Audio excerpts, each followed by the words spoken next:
Video ini dibuat atas tujuan berkongsi ilmu semata-mata. Ia tidak dibuat untuk menghina atau menjatuhkan kredibiliti mana-mana pihak, organisasi atau jabatan.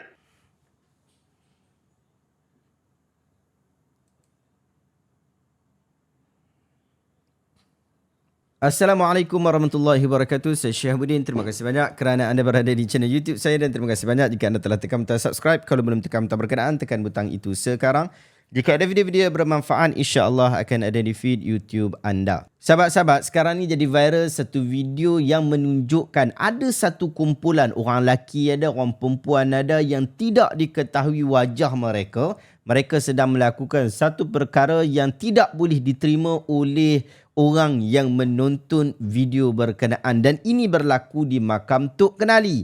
Kita tengok video berkenaan yang viral itu sama-sama.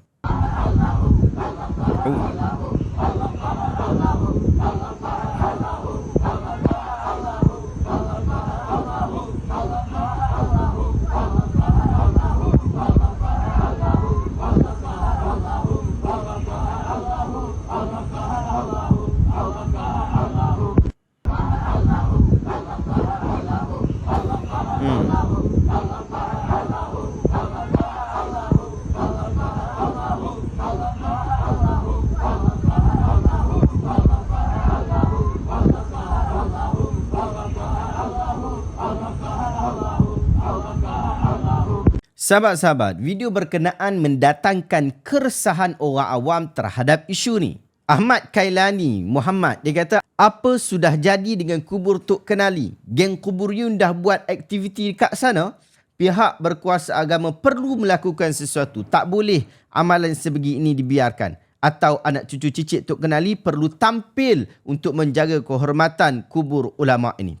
Muhammad Nasir Long juga berkata, wahai pihak berkuasa agama, cegahlah kesesatan ketika ia mula bertunas. Lalu dia tag bahagian penguatkuasaan Undang-Undang Syariah Negeri Kelantan. Muhammad Azri Baharudin kata, adab tu penting. Suruh kau mengaji adab, pergi kubur, kau kata orang tak suka, kau berzikir.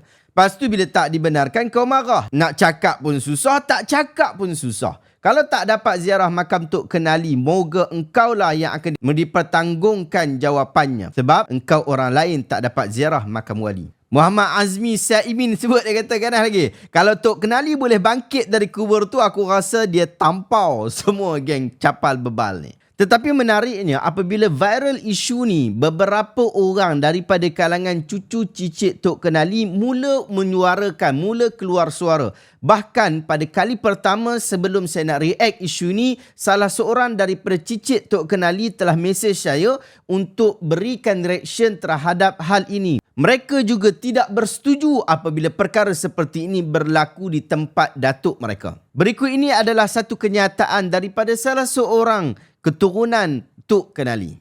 Fas'alu ahla dzikri in kuntum la ta'lamun. Allah SWT kata, tanyalah kepada orang yang tahu. Bismillahirrahmanirrahim. Assalamualaikum warahmatullahi taala wabarakatuh. Daripada semalam lagi sampai sekarang duduk viral satu video yang menunjukkan satu kumpulan duduk berzikir ramai-ramai dengan kaedah cara yang luar daripada kebiasaan kita. Jadi gini adik kakak, ayah haji, makcik haji semua, video tu pertama sekali saya dapat maklum daripada orang yang merakamkan video tu mengatakan sekumpulan yang mari tu tidak tahu daripada mana. Cuma kalau tengok van, katanya di van tu pelik Thailand. Jadi wallahualam mari di mana, dan kubur Tok Kenali ni dia sentiasa terbuka untuk siapa-siapa sahaja.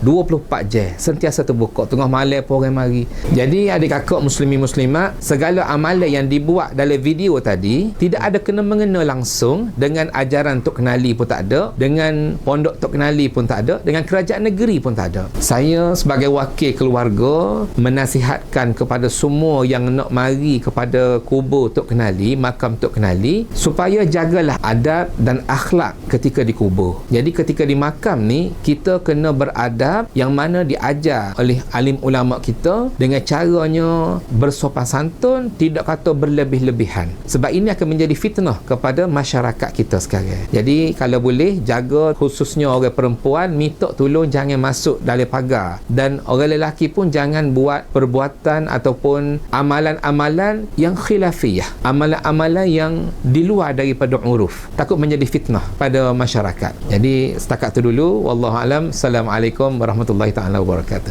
Bagi saya secara peribadi, kenyataan daripada beliau ini adalah sangat-sangat bagus, sangat-sangat memberikan cerminan bahawa perbuatan seperti ini adalah perbuatan yang tidak diterima oleh masyarakat, khususnya masyarakat yang berada di Kelantan, khususnya lagi daripada kalangan jalur keturunan Tok Kenali. Hang jangan duk pergi buat merapu lah dekat situ. Menariknya sahabat-sahabat, saya terbaca satu kenyataan daripada Abu Lutfi Ar-Riawi yang mana beliau adalah AJK Dewan Ulama PAS kawasan Macer, Kelantan. Jom kita tengok apa yang beliau sebut. Beliau kata, ya benar, kena siasat dulu sebelum menghukum orang Kelantan atau memburukkan kerajaan negeri Kelantan atau pihak berwajib negeri ini. Siapa sebenarnya kumpulan yang terhenjut-henjut itu? Jawabnya ianya datang dari luar Kelantan. Apa-apa pun sebagai umat Islam wajib kita jauhi amalan yang menyalahi arahan.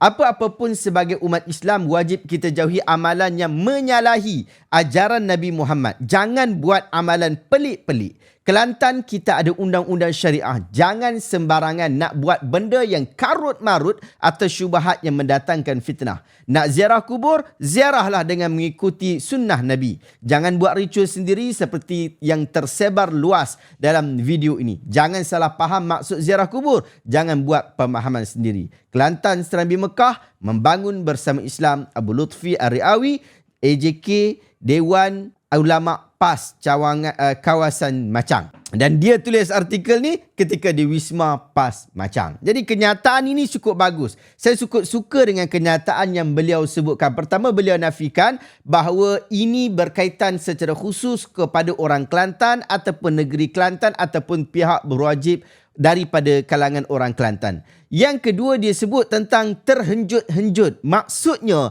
keadaan itu adalah keadaan yang tidak boleh diterima oleh orang ramai di dalam hal kononnya mereka berzikir di makam Tok Kenali. Apatah lagi, seolah-olah Abu Lutfi Ar-Riawi di sini, dia mahu menafikan perbuatan itu daripada kalangan orang Kelantan. Maksud orang Kelantan, dia tak terkenalah fitnah seperti ini. Amalan ini dianggap sebagai amalan yang pelik-pelik. Ia tidak berkaitan tentang agama kita, mendatangkan fitnah, lalu kita perlu mengikuti sunnah Nabi SAW. Sahabat-sahabat, daripada video hari ini kita dapat faham bahawa amalan-amalan pelik yang seperti ini telah berlaku di tempat kita tanpa kita sedar ataupun kita sedar. Tetapi bagaimana untuk menghadapinya, kita perlu menjadikan diri kita dan juga masyarakat kita terpelihara daripada amalan-amalan seperti ini. Ada banyak solusi untuk menyelesaikan hal ini, tetapi saya cadangkan kepada anda untuk membaca dan menambah ilmu pengetahuan. Kalau kita dah tahu, kita upgrade tentang ilmu pengetahuan kita. Saya cadangkan anda sungguh-sungguh untuk baca buku Perangkap Iblis, Talbis Iblis yang ditulis oleh Al-Imam Ibn Jauzi rahimahullah, yang mana ia menceritakan bagaimana orang yang baik, orang yang soleh nak dekat dengan Tuhan pun mereka boleh terjerumus dengan belitan iblis. Padahal orang lain menganggap bahawa dia dekat dengan Tuhan dan dia sendiri pun mungkin melakukan sesuatu amalan dengan dia merasakan bahawa dia dekat dengan Tuhan. Dapatkan buku ini, saya letakkan link dekat bahagian description. Terima kasih banyak sahabat-sahabat. Jika anda rasa video hari ini bermanfaat, tekan butang share. Semoga orang lain juga mendapat manfaat yang sama. Jumpa lagi dalam video reaction seterusnya. Assalamualaikum warahmatullahi wabarakatuh.